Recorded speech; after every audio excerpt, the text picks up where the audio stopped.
গাজায় ইসরায়েলের নৃশংস হামলার জবাবে আবারও এক হচ্ছে প্রতিরোধ যোদ্ধারা। ইসরায়েল জুড়ে শুরু হয়েছে মিসাইল আর রকেটের হামলা।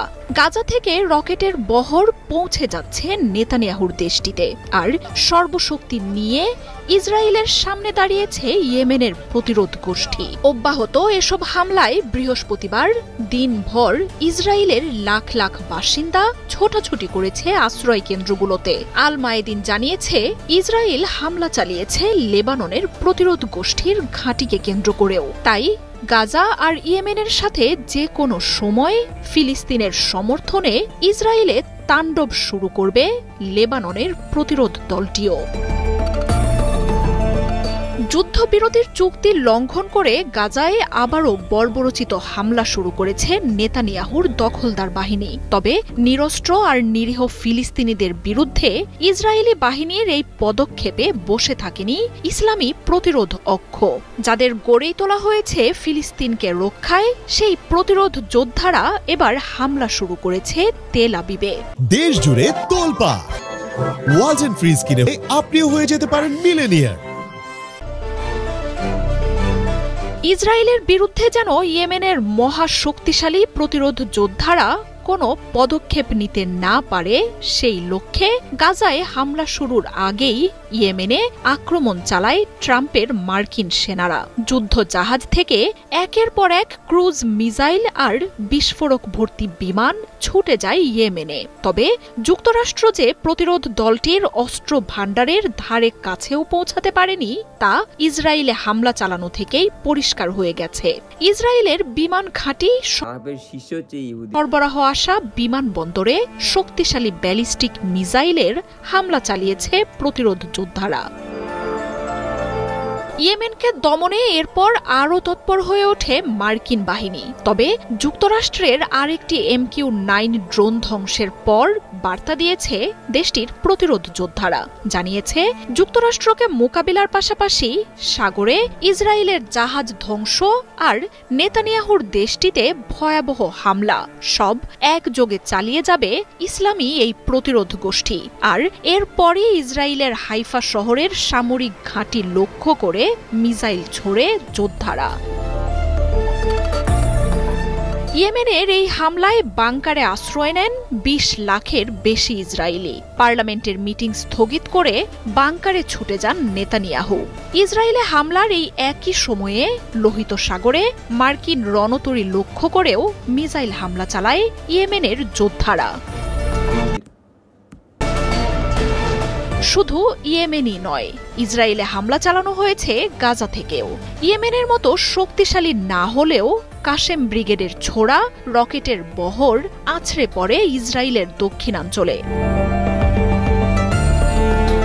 লেবানন ভিত্তিক সংবাদ মাধ্যম আল মায়েদিন জানিয়েছে, ইসরায়েল হামলা শুরু করেছে দেশটির দক্ষিণাঞ্চলে ইসলামী প্রতিরোধ গোষ্ঠীর অঞ্চলগুলোতেও। আর যুদ্ধবিরতি ভঙ্গ করে এমন হামলার ঘটনায় এখন যে কোনো সময় ইসরায়েলে তাণ্ডব নামাতে পারে লেবাননের প্রতিরোধ গোষ্ঠীটি। মার্জিয়া উপমা, ৭১।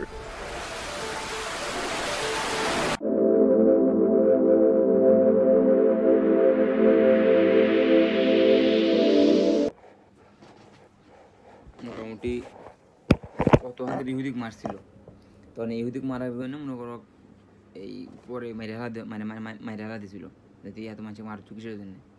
পরে মোরার আজকে ছিল যে আমি হিটলের হয়তো সব ইহুদিক মারতেন, উনিও কিন্তু নিজে খ্রিস্টান কিন্তু ইহুদি না। হ্যাঁ, কিন্তু উনি কয়ে গেছিলো যে আমি এতগুলো মানুষ মারছি, এরা তো মানুষ না, এক মানুষের কাছে ধরা যায় না, ইহুদির মানুষের কাছে ধরা যায় না।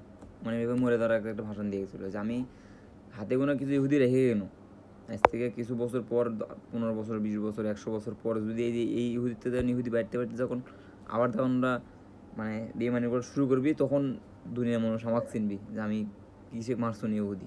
ঠিক আছে, তো মনে করো এই যে মানুষ এখন এইসব দেখে মানুষ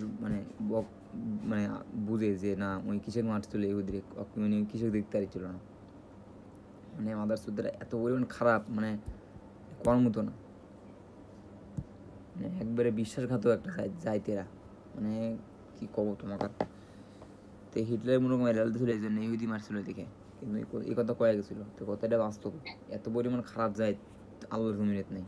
খ্রিস্টানেরাও ভালো, হিন্দুরাও মোটামুটি ভালো, এইভাবে মানে এইভাবে ঝামেলা করে, মানে ওরাও তো একবার ভালো তা না, ওরাও খারাপ, কিন্তু একের পর এক মনে করো মানে ইয়া শেষ করে হারা দিচ্ছে। কবে কব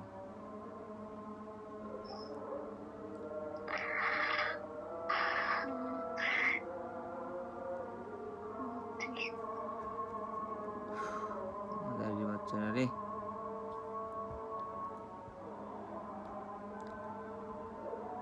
কি রাইছে খেলা আছে বাংলাদেশে।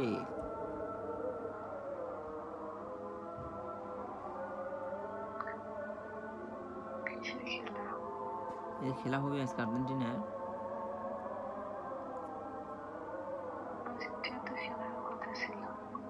আজকে খেলা আছে, ওয়ার্ল্ড কাপ কোয়ালিফাই 5:30 থেকে শুরু হবে, 5:30 থেকে।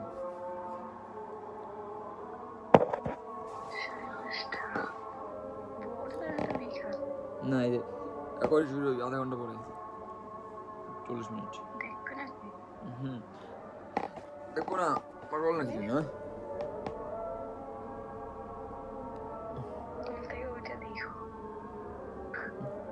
লাইভ দেখ, লাইভ লাইভ লাইভ লাইভ।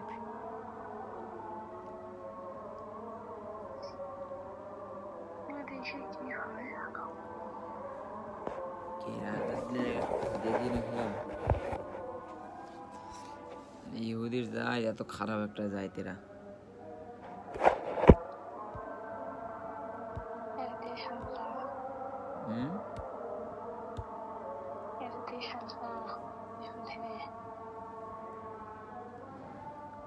মনে করো কি করা দরকার, এটা ভাবার মতো।